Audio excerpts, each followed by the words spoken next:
Hey guys, Antfredom here, and welcome back to another Minecraft video. And today I'm going to be showing you guys the 41st weekly snapshot for 2012. So let's just go ahead and let's launch right into it here. So the first major block change that has been added into the game is called the Anvil. And this is an interesting little block. And basically what the Anvil will allow you to do in a nutshell is it will allow you to merge your items like armor or tools or anything like that. It will allow you to merge them and combine their durability. It will allow you to merge the enchantments that they have, and it will allow you to rename them as well. And there are three different versions of them. There's the Anvil, the slightly damaged Anvil, and the very damaged Anvil. So as you use the Anvil over time, it is going to get more and more damaged.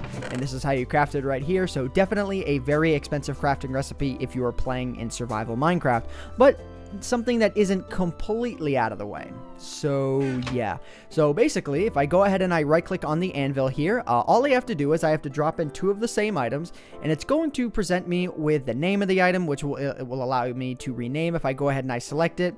And then it'll actually show me how many levels it's going to take to make the changes that I want to make. Now, typically this wouldn't really be an issue, but unfortunately, this actually caps out at 39 levels. Once you hit 40 levels and beyond, you're not actually going to be allowed to take the item out of here. It's not even going to show up in the square. So something that seems a little bit silly, especially if you're on creative mode, I can kind of see this being good for survival mode, so you don't get completely OP items or anything like that. But in a nutshell, how you get this to work is all you have to do is you have to drop in one item, and then you drop in another. Let's just say I want to, let's just say here, if I drop this one in, okay, so this will take 26 levels all by itself. And let's see, that's 31 levels. Okay, so if I want to combine a Silk Touch 1, Unbreaking 3, and Efficiency 4 pickaxe with a Fortune 3, Unbreaking 3 pickaxe, I am going to get a Silk Touch 1, Unbreaking 3, Efficiency 4 pickaxe. So it's going to match what I had in here before, because there is a maximum of 3 enchantments allowed on an item, and the item that comes out on the end here is the enchantments that come out on it are going to be, it's going to try and equal all of the enchantments that you have on the first one here. So if I go ahead and I drag this in right here, and then I do this, well, it's 52 levels for whatever strange reason. Let's go ahead and let's see here. I think the reason why it's less levels, honestly, I have no idea how this thing works right now. It's really quite weird. But okay, so efficiency 4, but here I get efficiency 5. So there's definitely a lot of tweaking that happens with the items. I couldn't definitely explain all of them because I don't know all of them. I didn't even know that I could upgrade my efficiency without having efficiency 5 in here. Kind of weird, but as I said before, the one thing I do know is that the enchantments that wind up on this item will take precedence with the original enchantments that were on here. So let's go ahead and let's snag that here, and let's go ahead and let's move on here. And one thing to note, I'm not sure if this is an implementation with the Anvil yet, but if you were to use solid blocks that can be placed on the ground with the Anvil, if you were to use 2 of those and rename it, because you might be able to rename, you know, just anything. Let me go ahead and let me try and rename this grass block here. Yeah, I can. The epic grass. Yeah, the epic grass. I shall call this the epic grass. Yeah, except now I'm not going to get it back, but I still have it in my inventory here because I am on creative. So that's something that's kind of neat. Let's go ahead and let's move on here. So now what I'm going to do is I am going to show you guys some of the properties of the Anvil as well. So as you can see here, I've set up this little demo here. It shows you guys how the anvils work. And basically the reason why I have this set up is because anvils actually obey gravity. But they do it in kind of a weird way. They don't obey it in the same way that gravel and sand do. Well, they do in terms of the way they drop, but anvils have weight. So anvils will actually do damage to you or mobs if they fall on top of you. So let's go ahead and let's flip the switch here, which will drop this one into the webs here. So as the anvil falls, when it gets about 2/3 of the way down the web there, it is going to pop out into a normal item and then be pick-upable again. Let me go ahead and let me give myself a torch here. Let's see, a torch and then a minecart track, because I've done this before, but it didn't really work out the way I wanted it to. So anyways, if I go ahead and I flip the switch here, as you can see there, the anvil will just completely wipe out that torch. It's just gone. You know, it'll do the same thing with minecart tracks as well. It just poof. They go away. They like merge with the block or something like that. They just go away. Honestly, I think they should pop out into their normal, you know, pick-upable item state. But that's just me. So another thing to note as well is that, like I said before, the anvils will damage you if they hit you. So if I go ahead and I type in /GameModeS here, I go ahead and I let this little sucker fall on me here. It's going to do a lot of damage to me, and I think if that had been 1 or 2 blocks higher, it would have killed me. But the last time I ran this test, when it killed me, my game crashed. So I'm not going to do that. It may have been an isolated incident, but I don't want to go risking it again or anything like that. But what I am really willing to risk it against is a cow. So if I flip the switch here, it's going to spawn a cow, and it's going to immediately kill it.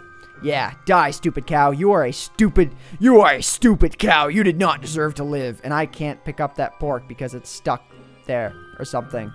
Yeah. So anyways, moving on here. Oh, it looks, and as I can see here, the item is pick upable. Come on, give me the item. Give me the item. Give me the item. Give it. There we go. There we go. Let's go ahead and let's game mode myself back to creative here. If I go ahead, I just kind of want to show you guys this one here because it's a little bit odd. If I go ahead and I place the anvil back on top here, and then I flick the switch, and then I very quickly flick it back out, it kind of pushes into the block, but because it's stuck in the web, it pushes back up. But still as a falling entity because I cannot break it here no matter how badly I want to. If I go ahead and I do that again there, it'll push out a little bit further, pop back up. If I do it again, it'll push a little bit further, pop back up, before finally being pushed all the way to the ground here. And if I were to go ahead and I were to just do this, you know, without the web or anything like that, and I were to just push it, it would, oh, okay, it looks like I failed that one there. Let's go ahead and let's try that again. If I were to just do that very quickly, it'll push the anvil right there. So that's something that's kind of cool.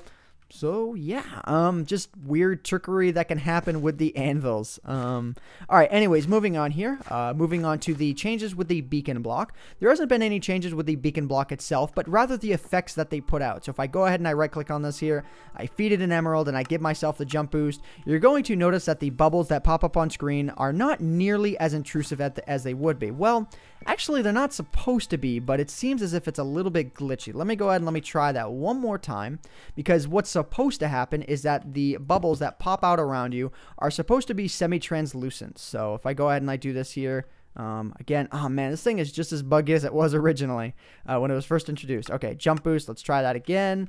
Let's see here if I'm going to get the proper effect. Let's see here. Yeah, okay, now as you can see here, the bubbles are semi-translucent, so they're not as big of a pain as they usually are with something, say, like with a regular enchantment from, like, you know, an enchantment bottle, like a potion of speed or something like that, just a regular potion.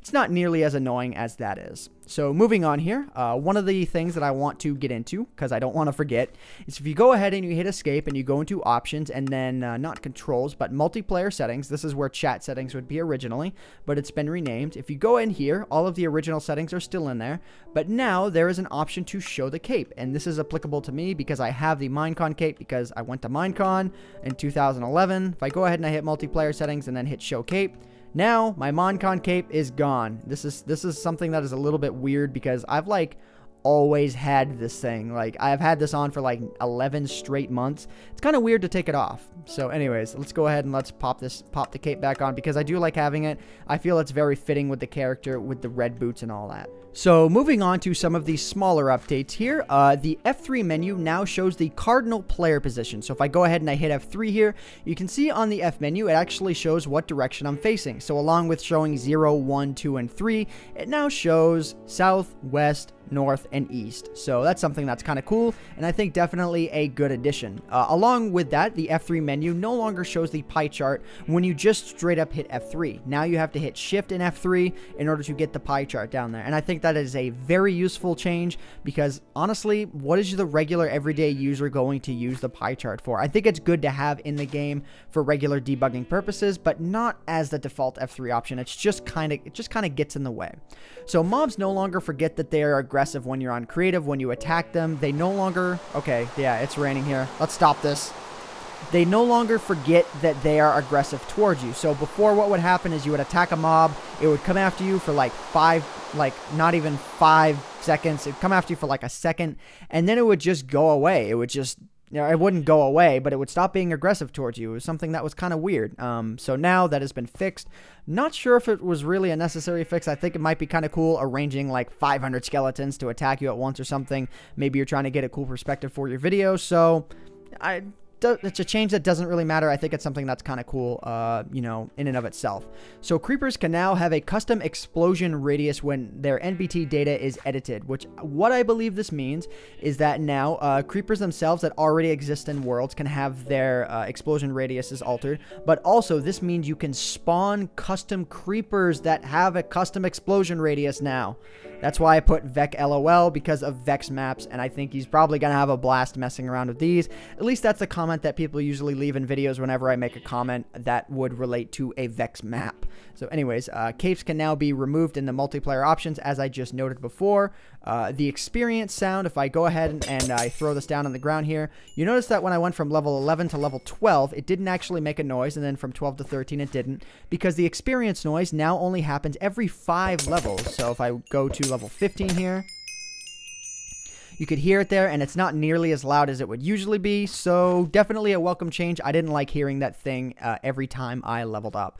And the very last change that I want to get into here in this video is that mob breeding now grants experience. So if these two love boats, if they breed now, they're going to drop, along with dropping a baby sheep, they drop one tiny little pellet of experience. So if you thought you're going to make a mass breeding farm or something like that in order to get tons of experience, you sickos. Not you sheep down. No, don't face away from me. I'm talking to the audience, guys. You guys are on the YouTube. What's up?